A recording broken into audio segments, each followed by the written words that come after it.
What is going on, everybody? Welcome back to another day on the farm. I'm Jacob. If you're new here, please consider subscribing, and if you're a returning subscriber, please like the video.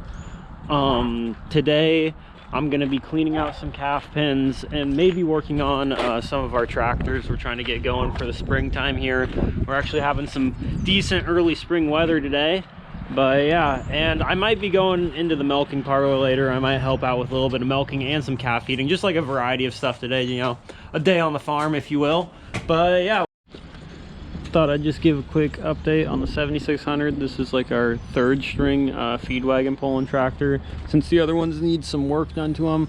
But the only issue that we've ran into so far with this thing is it's leaking power steering fluid out of the steering column, which is an easy fix, but you just got to take a lot of stuff off to do it, which we kind of expected it would have some sort of issues because it only got used like I think a total of 2 hours over the past 2 years before we bought it from the guy we did.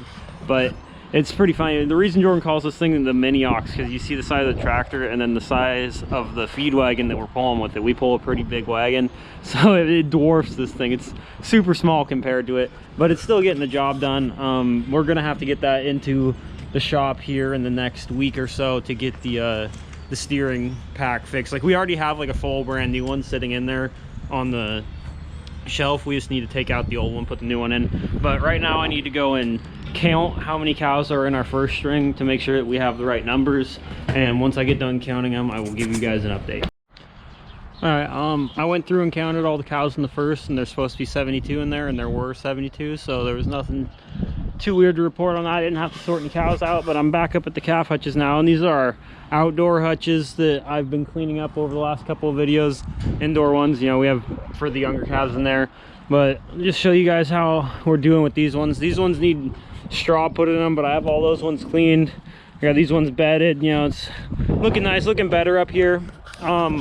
There's actually an auction going on right now where we're at. It's all online bidding, and it's going on for like the next 2 weeks, and they have a bunch of plastic outdoor calf pens. I don't know if you guys have ever seen those on different farms. They're like little bubbly, they're like white plastic or whatever, and there's like 13 of them being auctioned off, and we're gonna hopefully scoop up a couple of those to tear it, so then we can tear down some of these older wooden pens and repurpose the lumber or whatever and get some better calf pens up here.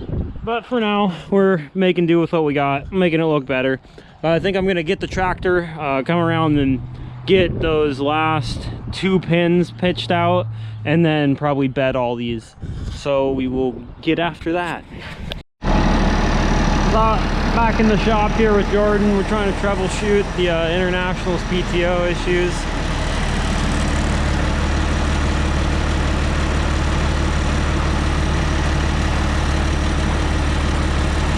Oh, what's that? Some shit. It's like stuff packed inside the gauge through the line. I guess now you can try again.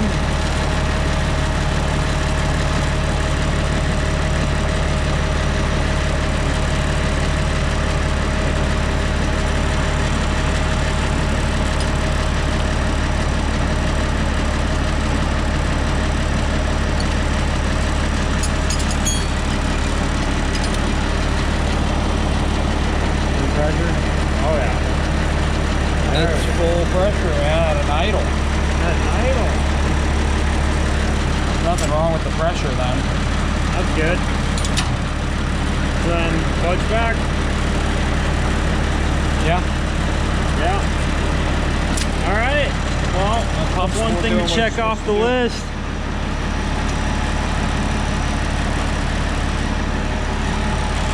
So next on the list is just take all this out and then redo the clutch pack for the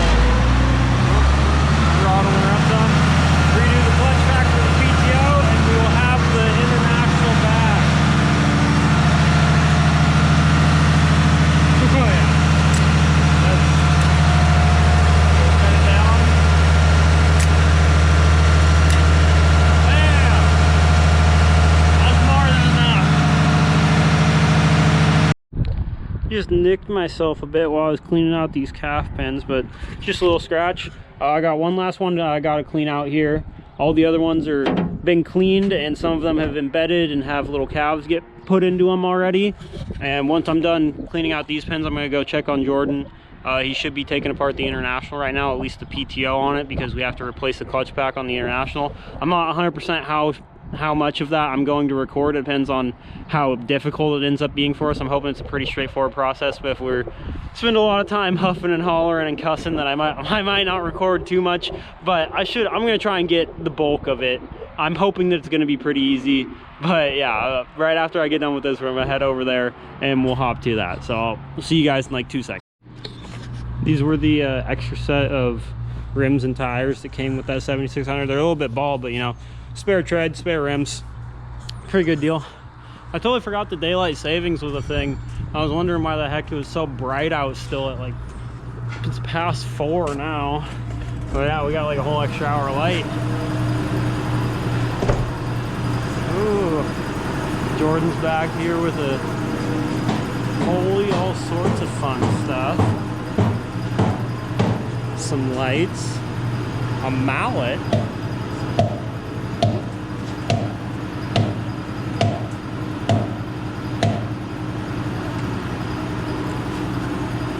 It's not wanting to come loose? No. What about these bolts? Those are just holding this outer housing to this. All the ones that are holding the whole assembly to the tractor have all been taken out. Oh, okay. I think it's kind of like the Kubota, like it won't want to go until it finally goes. Oh, we're gonna have to do a bit of tinkering with that. I will be back with more when we get it loose. All right, we just got it a little bit cracked loose. Jordan's gonna reattach this tab to the top. We're gonna use the engine hoist to give this thing support as we pull it out. Right, that's the plan. All right, that is the plan. Hopefully it goes smooth. Hopefully we don't bend the suction tube. Yeah, no bending anything. That would be not good. So we'll get this set up here and then we'll be right back. Okay. Oh. Oh. Here she comes. Here she comes. Oh. Give yourself some. Can you see the tube on that side? Should be a tube sticking down. Yeah, I can see it. Are we clear? It's still chilling in there. Okay, stop. Yeah, rock. Oh, she's heavy, bro. Yeah, rocker. There we go. Oh, yeah. There she is. It's a heavy little assembly. All right, I'm gonna stop recording here, but this is what it looks like fresh out the thing. I'm gonna help Jordan get this onto the table, and then we will continue. That's the inside of the International, but we'll get after this. Well, yeah, it's gonna be hard to say until we're looking right at them. Whether or not they're burnt. That's best case scenario though, because if it's not, then Yeah, there's a lot of clutch material right down here. A lot of clutch material. yeah, you can feel little metal shards and whatnot. So, I'm guessing that's our problem. Okay, so we removed the 2 bolts on each side here from the input housing. Slider on back.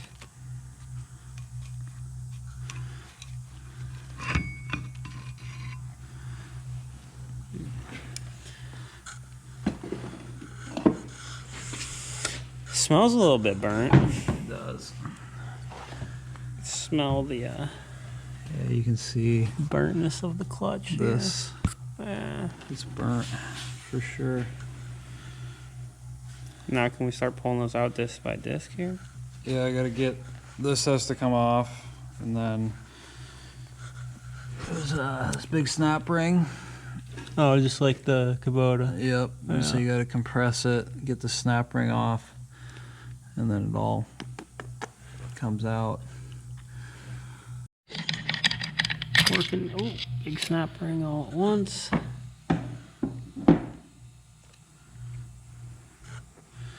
Okay. Yeah, put those how they were together.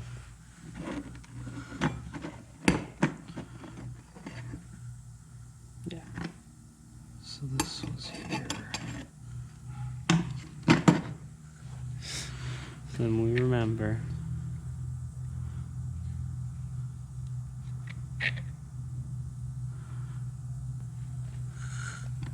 That goes like that. Oh, look how waffled that fucker is. Look at that. Oh, She is she's toast. gonzo. Nothing left. See how it's That's not the flat? first one. Yeah, it's all See how it's like it's all waved. Yeah. That's the first one. Even these fuckers. Dude, oh my God. lord.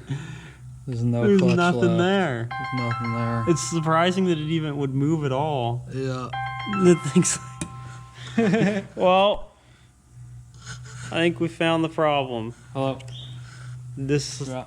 this entire thing is like Oh yeah. beyond like Yeah.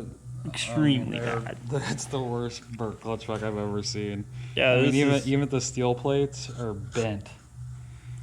Like, I mean, and the clutch plates, like the friction plates, I mean, they're so like cone shaped from being compressed with no clutch material. I mean, they're just completely fried.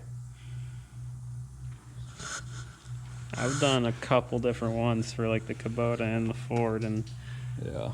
this is the worst I've seen on a tractor. So I guess there is our problem for sure. We'll get the rest of these out here real quick. Mm-hmm. Okay, I went ahead and dug out some other clutch pack ones that we've replaced in the past. So this one right here is a brand new one. You can see it still has all of its grooves. It's completely flat to the table, and it's still nice. So it's a brand new one. It's for one of our other tractors. And this is one that we're used to replacing. Like, it's pretty worn, but it still has some of its material on it.